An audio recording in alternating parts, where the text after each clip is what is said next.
The morning sun cast long shadows across the crystal fields of Kepler-4 for to see.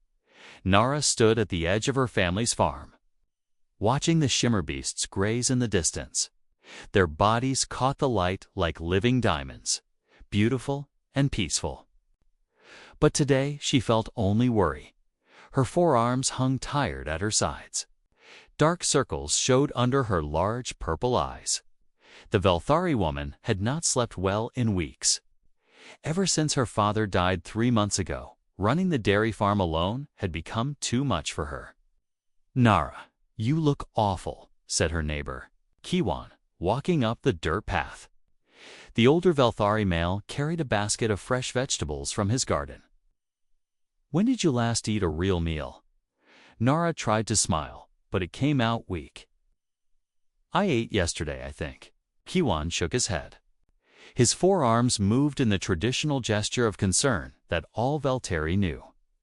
"This cannot go on. Your father would not want you to work yourself to death." "The shimmer beasts need care every day," Nara said. "Morning and evening milking. Fresh water, clean stalls. I cannot just stop." She looked back at the barn where 15 shimmer beasts waited. Each one was as tall as a small building and weighed more than a cargo ship. Their crystal skin made them beautiful, but it also made them very delicate. One wrong touch during milking and their precious milk would turn to worthless powder. "Hire help," Kiwan said. It was not the first time he had said this. "With what money?" Nara's voice cracked. "The farm barely makes enough to buy food and fuel. Father always said we were one bad season away from losing everything. That bad season had come early. First Father's illness, then the medical bills, then his death. Now the Galactic Banking Consortium sent letters every week asking for loan payments. The letters were getting less polite.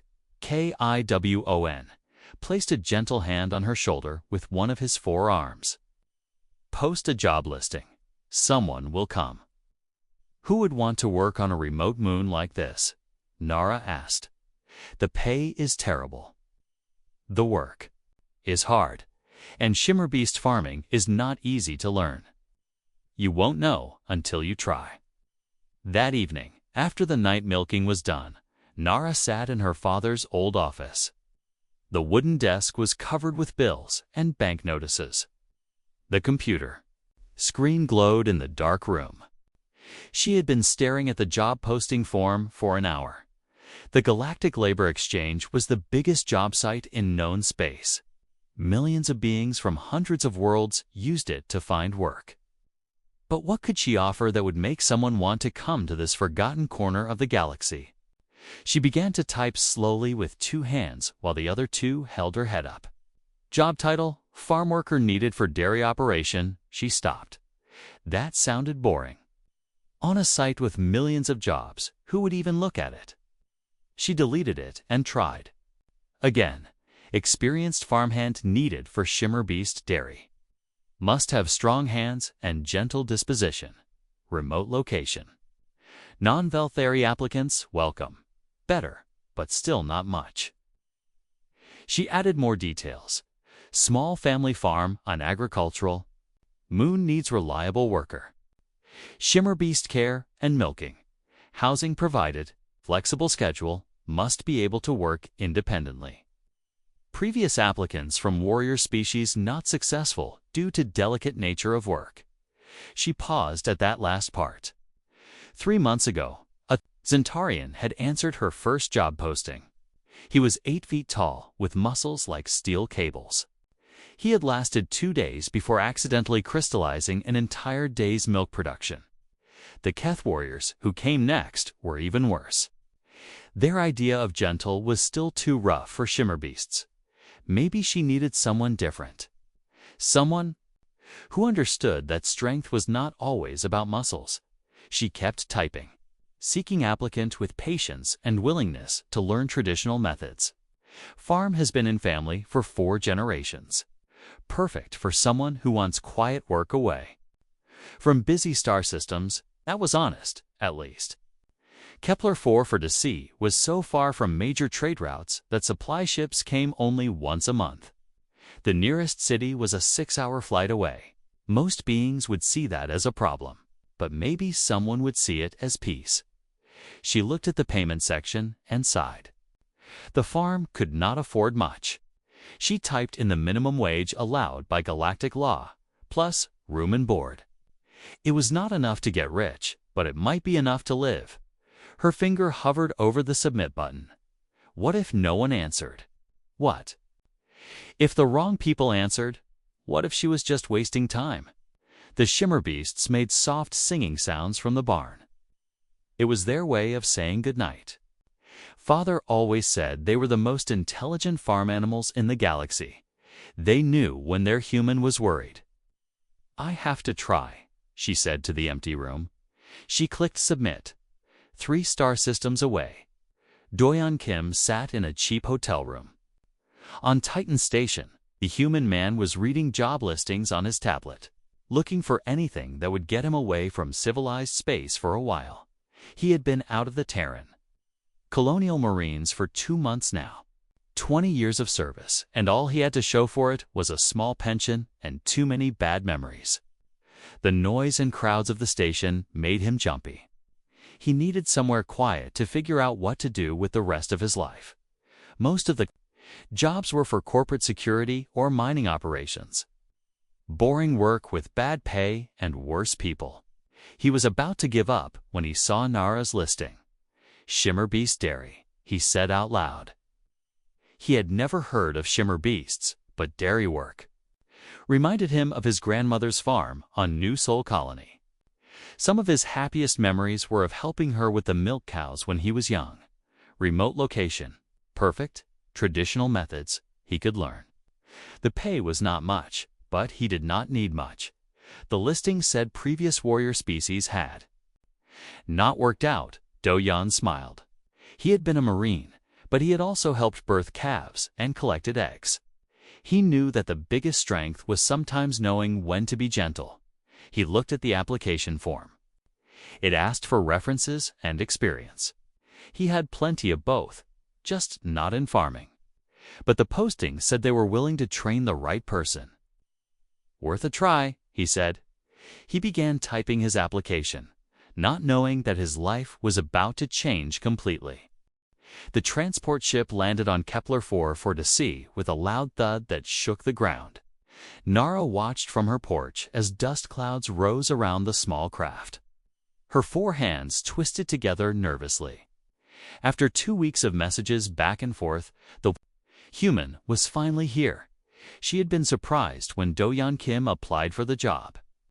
Humans were rare in this part of the galaxy. Most of them stayed closer to Earth and the core worlds. What was one doing way out here? His messages had been polite and honest. He told her about his time in the military and his grandmother's farm. He did not promise to be the strongest or the fastest worker. He just said he would try his best and learn whatever she taught him. That was more than the Zentarian had promised. That warrior had bragged about his strength and how quickly he could milk any animal. He had lasted exactly 6 hours before breaking 3 milking tools and turning 50 gallons of shimmer milk into expensive crystal dust. The ship's door opened with a hiss. A man stepped out carrying a single travel bag. It was smaller than Nara had expected. Most humans she had seen in videos were tall and broad. This one was average height, with dark hair and kind eyes. He wore simple work clothes and boots that had seen many miles. Do-yeon looked around at the crystal fields and distant mountains. Then he saw Nara standing on the porch. His eyes went wide for a moment, but he quickly recovered and walked toward her. "You must be Nara," he said, in basic galactic standard. His accent was thick, but understandable. "I'm Do-yeon. Thank you for giving me this chance." "Thank you for coming so far," Nara replied. She studied his face, trying to read his thoughts. The trip from Titan Station must have been long. 3 weeks, but I've had worse. He smiled. "Your farm is beautiful. I've never seen crystal formations like these. Most off-worlders complained about how empty and boring the moon looked. This? Humans seemed genuinely interested. That was a good sign. Come, she said. I will show you the shimmer beasts. Then you can decide if you still want the job. They walked toward the large barn. Explained the basics as they went. Shimmer beasts are not like regular farm animals. They are very intelligent and very sensitive. Their milk only stays liquid if they are calm and happy. Any stress or rough handling turns it to crystal powder. How do you keep them calm? Do-yeon asked. Gentle movements, soft voices. We have traditional songs that help them relax, and the milking process requires perfect timing and pressure. They reached the barn doors. Nara paused with her hand on the handle. The last 3 workers quit when they saw how difficult it was. I will understand if you want to leave too. Let me see them first, Do-yeon said. Nara opened the doors and led him inside. The barn was huge, with high ceilings and soft lighting. 15 shimmer beasts stood in spacious stalls, each one the size of a small house. Their crystal skin caught the light and threw rainbows across the walls. They hummed softly, a sound like wind chimes in a gentle breeze. Do-yeon stopped and stared. They're magnificent, he whispered. The nearest shimmer beast turned its large head toward them. Its eyes were like sapphires, deep and intelligent. It made a questioning sound, tilting its head at the stranger. That's Moonbeam, Nara said. She's the herd leader. Very smart, but also very careful about new people.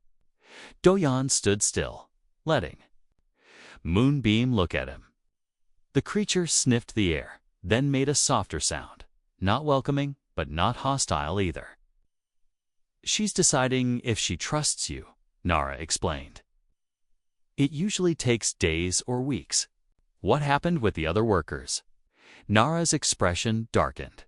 The Centaurian tried to grab her head to show dominance. She knocked him across the barn. The Keth warriors were too loud and aggressive. The beasts hid in the far corner and wouldn't come out for hours. They moved deeper into the barn. Nara showed him the milking stations, each one designed for the traditional 4-handed technique. The tools looked delicate and complex, made for beings with 4 arms and natural grace. This is where we milk them twice a day, she said. Morning and evening. Each beast produces about 30 gallons, if done correctly. She demonstrated the proper stance, using all 4 arms to work the specialized equipment. Her movements were smooth and practiced, like a dance passed down through generations. The rhythm has to be perfect, she explained.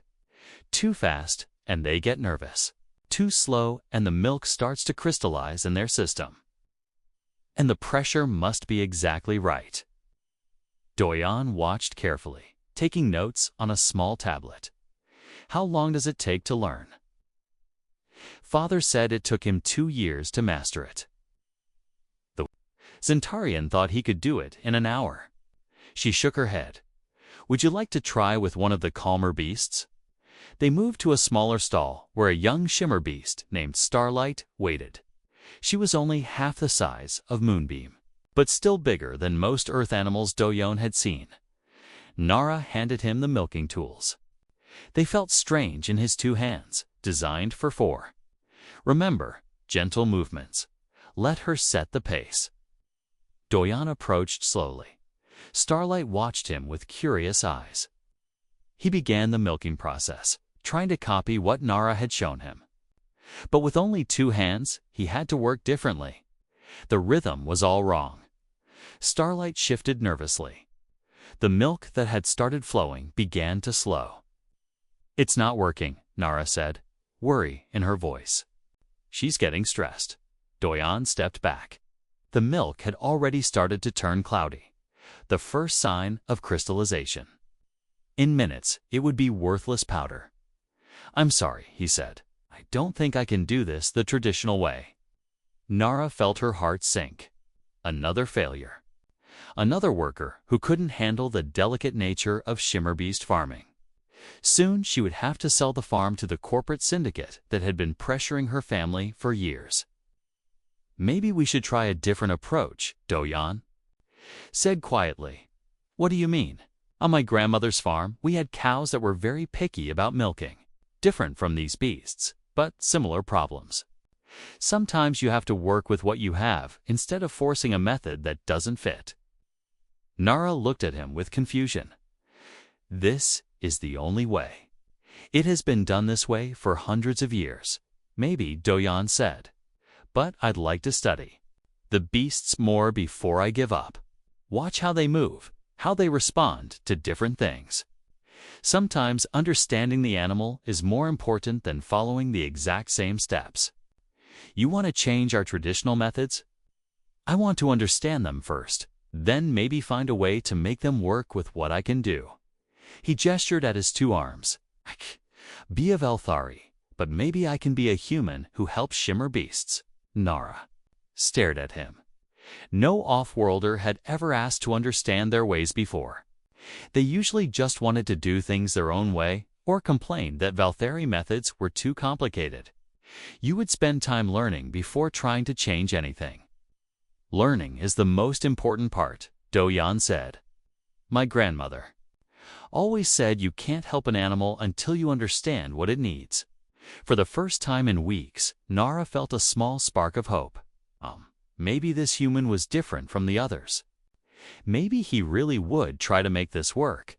"All right," she said. "You can stay in the guest house tonight. Tomorrow, we start with basic beast care.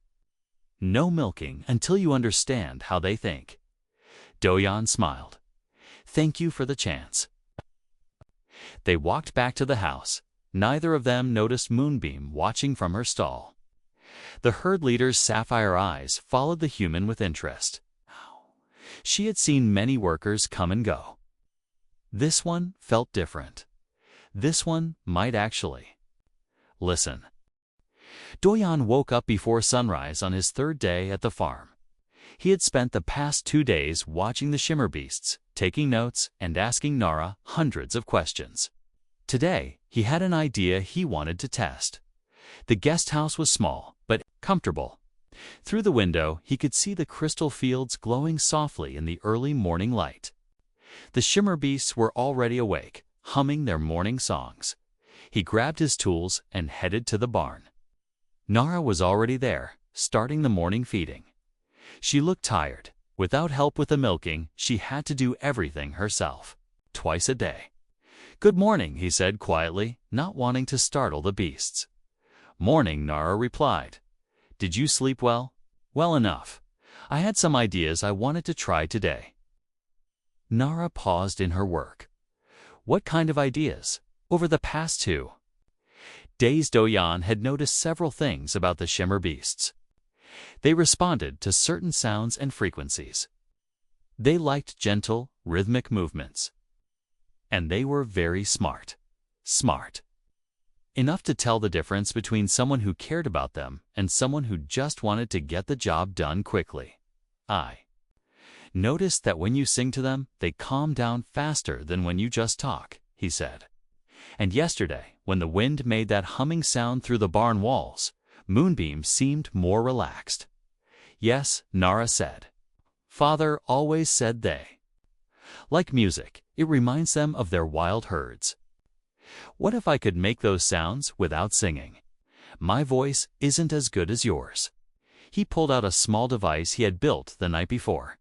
It was made from parts of his old military communicator and some metal scraps from the barn.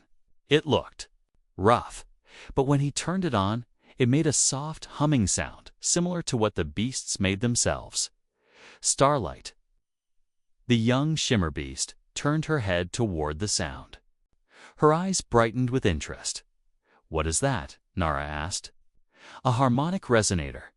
It copies the frequency patterns that seem to calm them down." He adjusted a dial, and the sound changed slightly. "I studied audio engineering before I joined the military.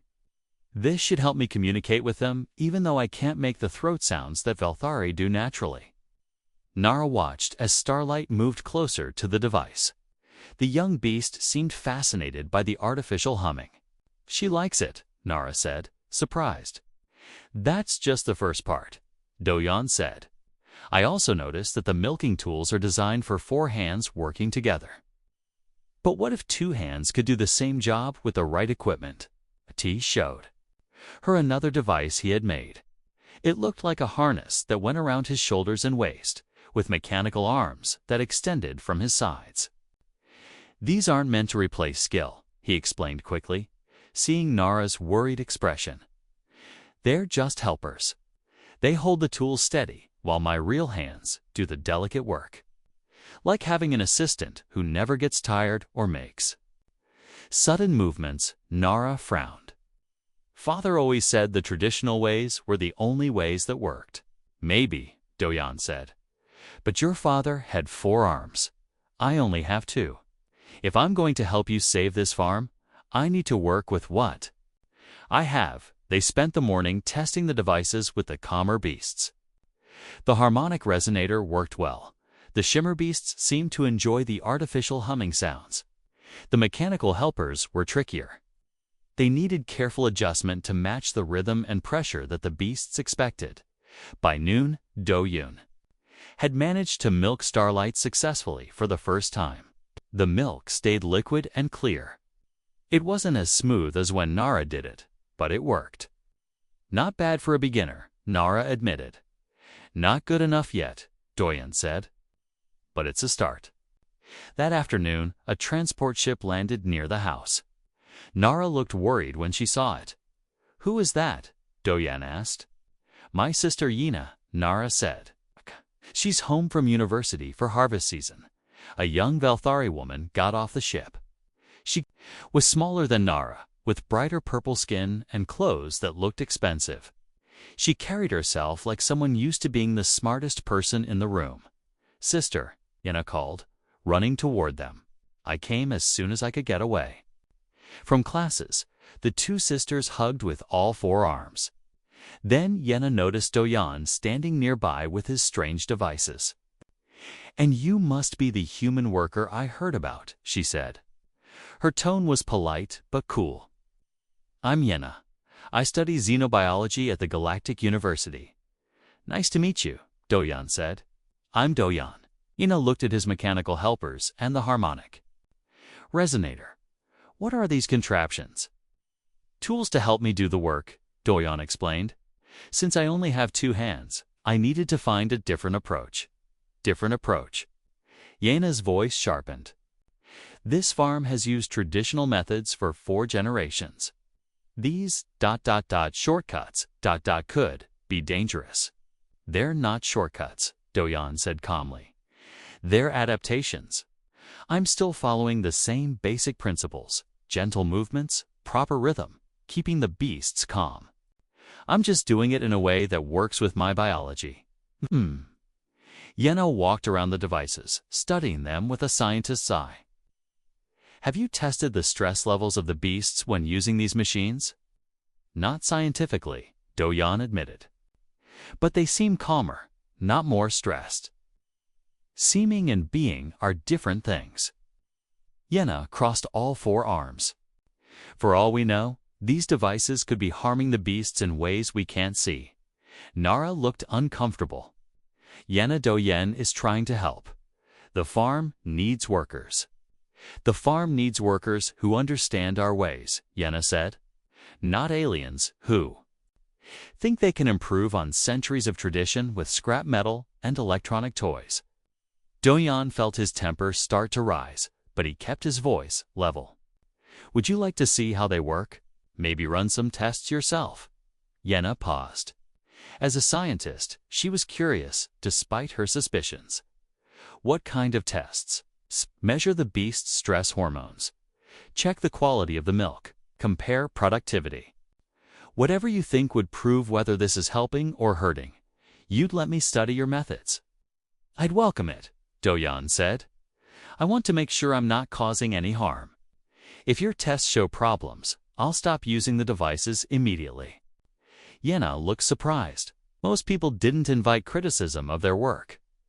All right. I'll need a few days to set up proper monitoring equipment. Take all the time you need. That evening, after Yenna had gone to unpack in the main house, Nara found Doyan in the barn. He was adjusting his devices and making notes. Don't take Yenna's suspicion personally, she said. She's protective of family traditions, and she's worried about the farm's future. I understand, Doyan said. She's right to be careful. These beasts are valuable, and I'm still learning. But you're not giving up. No. If anything, having a scientist check my work will make it better. I want to help you save this farm, but not if it means hurting the beasts. Nara felt a warm feeling in her chest. The Centaurian had gotten angry when questioned. The Keth warriors had insisted they knew best. This human actually wanted someone to prove his methods were safe. Yenna will come around, she said. Once she sees that you care about the beasts as much as we do. I hope so. We'll need to work together if we're going to make this farm profitable. Again. Over the next week, Yenna set up her monitoring equipment. She attached sensors to measure the beasts' heart rates, stress hormones, and brain activity. She tested the quality of milk produced with and without Doyan's devices. Meanwhile, Doyan continued to refine his methods. He discovered that different beasts responded to different frequencies. Moonbeam liked deeper tones, while the younger beasts preferred higher pitches. He adjusted his harmonic resonator to produce a wider range of sounds. He also improved his mechanical helpers. The first version had been clunky and sometimes made noise that bothered the beasts. The new version was quieter and smoother, with better sensors that could detect when a beast was getting uncomfortable by the end of the week. Something unexpected had happened. Not only were the beasts staying calm during Doyan's milking sessions, but they were actually producing more milk than before. Yenna stared at her datapad in disbelief. This can't be right. What's wrong? Nara asked. According to these readings, the beasts are less stressed when the human milks them than when you do it the traditional way. And their milk production is up 15%. Doyan looked up from where he was cleaning Starlight's stall. Maybe they like having variety in their routine. Or maybe, Yenna said slowly, your devices are actually better at maintaining the exact frequencies and pressures they prefer. Velthari hands are steady, but mechanical systems can be more precise. She looked at her sister. I think we need to consider that this human might have found a way to improve our methods. Improve? Nara seemed shocked. Not replace, Yenna said quickly. The traditional knowledge is still essential, but combining it with human engineering, we might be able to make the farm more successful than ever. That night, the three of them sat on the porch, watching the shimmer beasts graze under the stars. For the first time since her father's death, Nara felt hopeful about the farm's future. So what happens now? She asked. Now we keep testing, Yenna said. And we see if we can teach other farms to use these methods. And we get ready for harvest. Season, Doyan added. I have a feeling we're going to need all the help we can get. None of them knew that their success had already been noticed by those who wanted to see the small farm fail. 3 weeks had passed since Yenna's tests proved that Doyan's methods worked. The farm was running better than it had in years. The shimmer beasts were healthy and happy, producing more milk than ever before, for the first time since her father's death. Nara could sleep through the night without worrying, but their success had not gone unnoticed. There's a ship coming, Yenna called from the porch, where she was reading research papers in the morning sun. Nara looked up from the feed bins she was filling. A sleek corporate transport was landing near the house. It was much fancier than the usual supply ships that visited the farm. I don't like this, she said to Doyan, who was adjusting his harmonic resonator for the morning milking. 3 people got out of the ship. 2 were security guards in expensive suits. The third was a human man in a business outfit that probably cost more than the farm made in a month. He had cold eyes and a smile that never reached them. Good morning, the man said as he approached. I'm Woojin Park, Regional Director for Galactic Dairy Syndicate. I believe we've exchanged some messages. Nara's four hands clenched into fists. The syndicate had been trying to buy her farm for 2 years, offering less money each time. They claimed small farms like hers were old-fashioned and inefficient. "Mr. Park," she said coldly, "I told you before, the farm is not for sale." "I'm not here to buy," Wu Jin said, his fake smile getting wider. "I'm here for an inspection. We've received reports about dangerous modifications to traditional farming methods." Dangerous. Yenna stepped forward, her scientist's temper flaring. "I've run complete tests. The beasts are healthier than ever." "Tests run by family members are hardly objective," Wu Jin said. He nodded to his guards, who began walking toward the barn. "We need to ensure galactic food safety standards are being met." Doyon came out of the barn, wiping his hands on a towel. He took one look at Wu Jin, and his expression hardened. "Corporate executive. Mr. Kim, I presume," Wu Jin said. "Former Terran Colonial Marine dishonorably discharged for insubordination." "Honorably discharged," Doyon corrected quietly. "And it was for refusing an illegal order." "That's not what your file says." Nara looked between the two humans, sensing tension she didn't understand. "You know each other?" "We've never met," Doyon said. "But I know his type. Corporate shark who destroys small operations to feed his company's profits." "I'm just doing my job," Wu Jin said, "ensuring food safety and proper business practices." The guards came back from the barn. "Sir, the equipment in there is definitely non-standard. Jury-rigged electronic devices attached to milking stations." "Jury-rigged." Yana's voice rose. "Those devices are precisely calibrated instruments that improve both efficiency and animal welfare."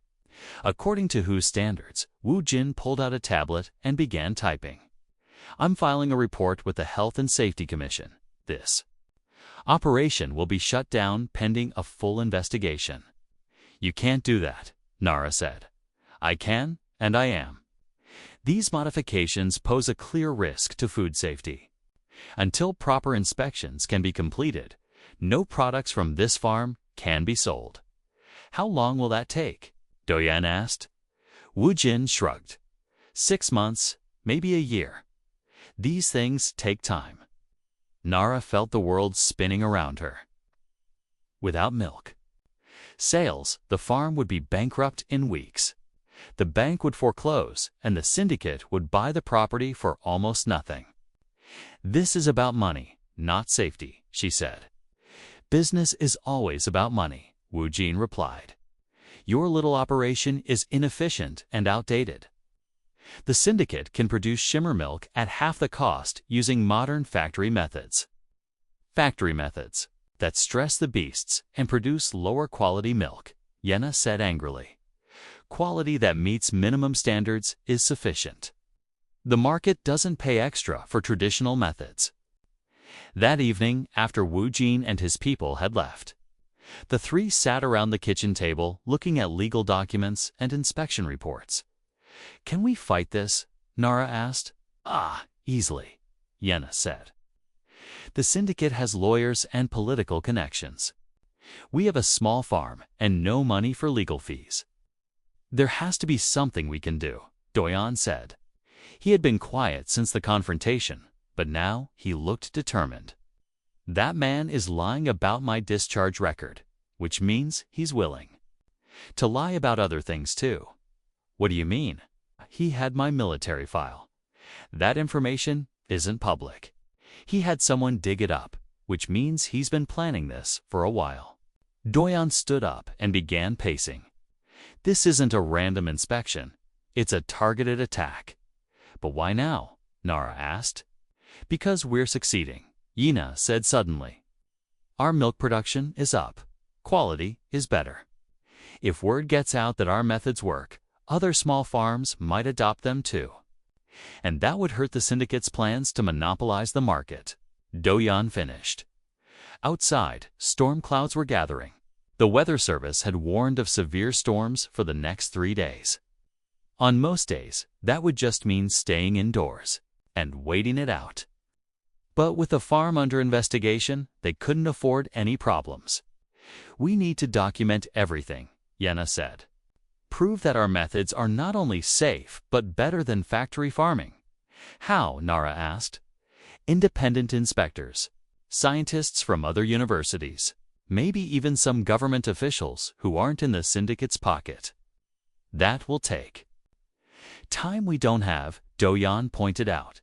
The storm hit that night with unusual fury. Wind howled around the buildings, and lightning split the sky every few seconds. The shimmer beasts, normally calm in bad weather, became agitated by the electrical activity in the air. Do-hyun was awakened by their distressed calls at 2 in the morning. He threw on his clothes and ran to the barn, fighting against wind that tried to knock him down. Inside, chaos reigned. The beasts were panicking, their crystal skin flashing with reflected lightning. Several had broken out of their stalls and were huddled together in the center of the barn, too frightened to eat or drink. Nara and Yana arrived moments later, soaked from the rain. "The storm is interfering with their nervous systems," Yana shouted over the noise. "The electrical fields are confusing their natural navigation." "What do we do?" Nara asked. Do-yeon looked at his harmonic resonator, then at the terrified beasts. "We need to calm them down before they hurt themselves or each other."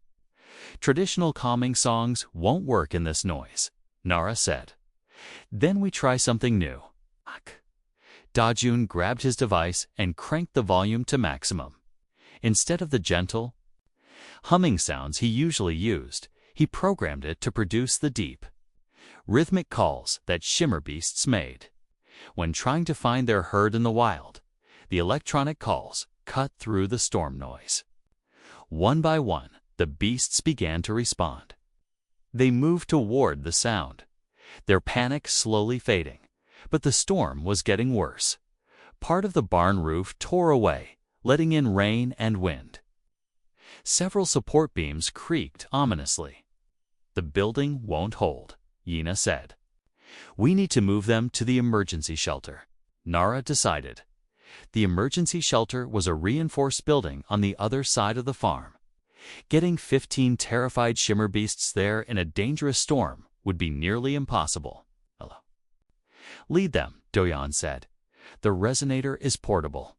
If I can keep them calm and focused on the sound, they might follow." "That's too dangerous," Nara protested. "If you get caught in the open during a lightning strike, we stay here, we might lose the whole herd when the barn collapses." Another section of roof blew away, narrowly missing Moonbeam. The decision was made for them. For the next 3 hours, Do-yeon led the shimmer beasts through the worst storm Kepler-4 had seen in years. He used his resonator to guide them, his engineering knowledge to find the safest paths, and his military training to stay calm under pressure. Several times, lightning struck close enough to temporarily blind them all. Twice, he had to physically push younger beasts away from dangerous debris. His clothes were torn, he was soaked to the skin, and every muscle in his body ached from fighting the wind. But he kept going.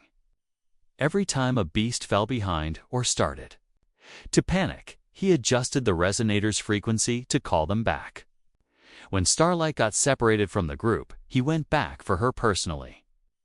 Carrying her on his shoulders through flooding that reached his waist, by dawn all 15 shimmer beasts were safe in the emergency shelter. Do-yeon collapsed on a hay bale, exhausted but satisfied. Nara knelt beside him, her purple eyes full of tears. "You saved them? You saved our whole herd." "We saved them," he corrected. "I couldn't have done it without your knowledge of their behavior and Yena's understanding of their biology." Yena was checking each beast for injuries. "They're all healthy," she called, "tired and shaken, but no permanent damage." When they finally got back to the house, they found a message waiting on the communication system. It was from Min-ho Lee, Do-yeon's old friend from the Marines. "Do-yeon, I heard you were working on some remote farm. I'm coming to visit as part of an agricultural inspection tour. Should be there in a few days. Hope you're staying out of trouble." Doyan smiled for the first time since Woojin's visit. "Maybe we just got the help we need." "Who is Minho?" Nara asked. "Huh? An old friend? And one of the best agricultural inspectors in the galaxy. If anyone can prove our methods are safe and effective, it's him." Outside, the storm was finally passing. Sunlight broke through the clouds, making the crystal fields sparkle like diamonds. For the first time in days, Nara felt hopeful. They had survived the storm and saved the herd. Now, they just had to save the farm. 2 days after the storm, Minho Lee's inspection ship landed on the repaired landing pad. Doyan watched his old friend climb out, carrying the same battered inspection case he had used for 10 years. Minho was shorter than Doyan, with graying hair and kind eyes behind wire-rimmed glasses. He wore the simple uniform of the Galactic Agricultural Safety Commission, with inspector badges earned through years of honest work. "Doyan," Minho called, breaking into a wide smile. "You look terrible. Farm life not agreeing with you." "Survived a bad storm," Doyan replied, hugging his friend. "Thanks for coming so quickly. When I heard Woojin Park filed a complaint against your farm, I knew I had to see for myself. That man has shut down 6 small operations this year alone." Nara and Yenna came out to meet them. Doyan made introductions, explaining how the 3 of them had been working together.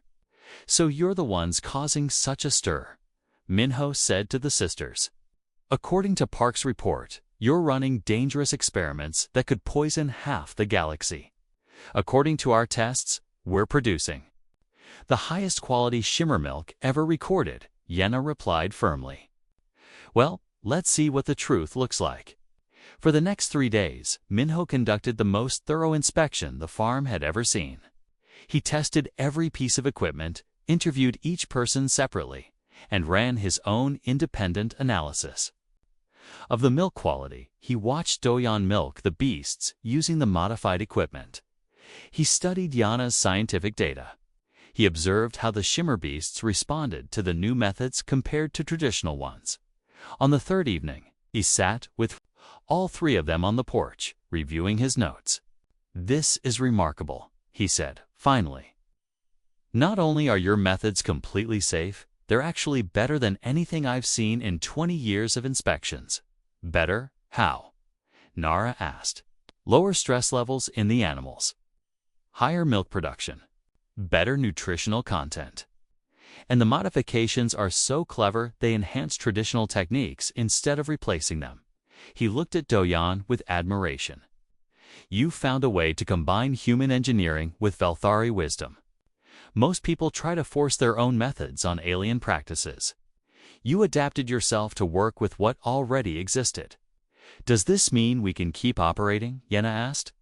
"Not only can you keep operating, I'm recommending your farm as a model for sustainable interspecies agriculture," Minho smiled. "I'll be filing a report that contradicts everything in Park's complaint." "Woojin won't like that," Doyan said. "Woojin Park is under investigation by my department for filing false reports.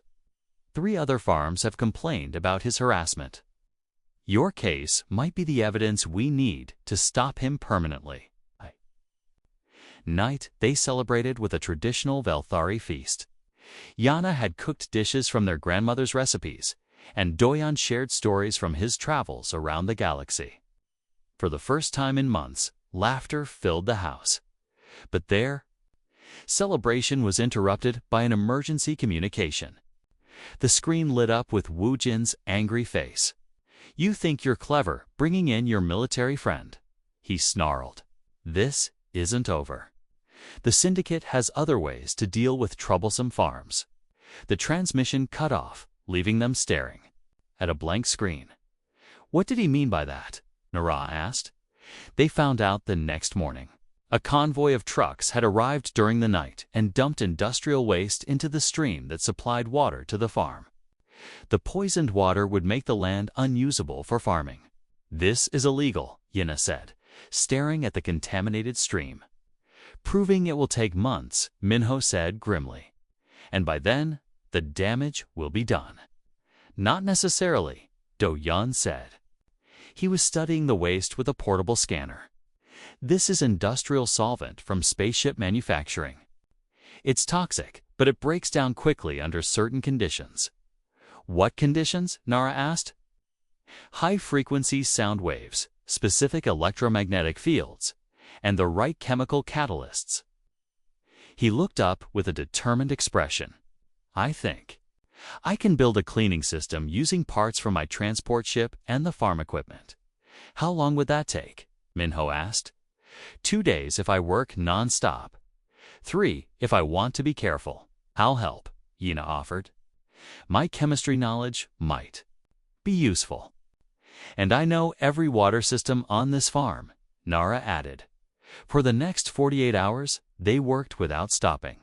Do-yeon designed a filtration system that combined his harmonic resonator technology with chemical processes that Yana calculated.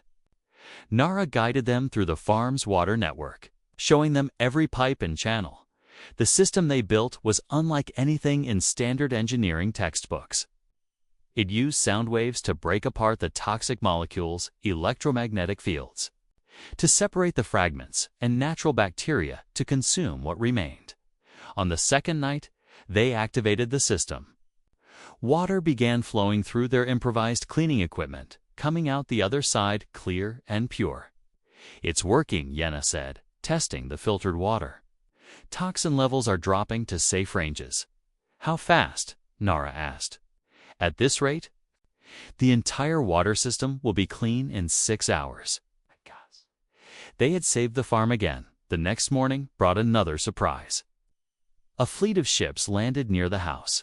Not corporate vessels, but research ships from universities across the galaxy. News of their successful farming methods had spread through academic networks. "We came to see the hybrid agriculture project," explained Dr. Sarah Chen, xenobiology professor from the University of New Tokyo. "Your published results are extraordinary." "Published results?" Nara looked confused. Yena blushed. "I may have submitted our data to a few scientific journals and posted some videos on the academic networks." "A few." Dr. Chen laughed. "Your work is being discussed on every agricultural world in known space. Traditional farmers want to learn your techniques. University students are writing papers about interspecies cooperation. Over the following days, scientists, farmers, and students arrived from dozens of worlds.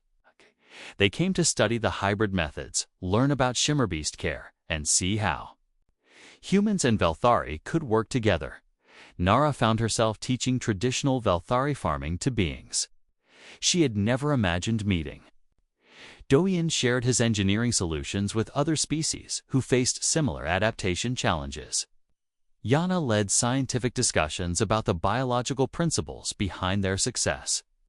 "We need more space," Nara said one evening, watching tents fill their fields. "And more teachers? We need to expand," Do-yeon agreed. "Turn this into a proper research and education center." The Galactic Development Bank has approved a loan for agricultural innovation projects, Minho announced, joining their conversation. "With your success rate and all this academic interest, you could probably get funding for anything you want to build." A month later, construction began on the Kepler-44-C Center for Sustainable Interspecies Agriculture. The original farm remained at its heart, but new buildings rose around it: classrooms, laboratories, guest quarters for visiting researchers, and expanded facilities for more shimmer-beasts. Do-haeon became the head of practical engineering, teaching others how to adapt their biology to work with alien farming methods. Yena took charge of the research division, studying how different species could learn from each other. Nara remained the farm manager. But now she oversaw operations that served as a model for the entire galaxy. 6 months after Do-yeon first answered a lonely job posting, he stood on the same porch where Nara had waited for him to arrive. But now, The porch overlooked a bustling center of learning and cooperation. "Do you ever regret answering my advertisement?" Nara asked, joining him in the evening light. "Never," he said honestly. "I came here looking for quiet work. Instead, I found a family and a purpose." Ships landed and took off regularly now, bringing students and researchers from across known space. The shimmer beasts grazed peacefully in expanded pastures, their humming songs mixing with the sounds of construction and conversation in a dozen languages. "Your father would be proud," Doyan told her. "I think he would be amazed," Nara replied. "He always said the old ways were the only ways. But you showed us that honoring tradition doesn't mean rejecting innovation. And you showed me that strength isn't always about working alone. Sometimes it's about finding the right people to work with." As the sun set over the crystal fields, painting the sky in shades of purple and gold, the shimmer beasts began their evening song. The sound echoed across the center, a harmony that brought together the old and the new. Tradition and innovation, different species united by common purpose. What had started as a desperate need for strong hands had become something neither of them could have imagined, a place where anyone could come to learn that differences weren't obstacles to overcome, but strengths to be combined. And in the distance, new ships appeared on the horizon, bringing more visitors to the little farm. That had changed the galaxy's understanding of what cooperation could accomplish.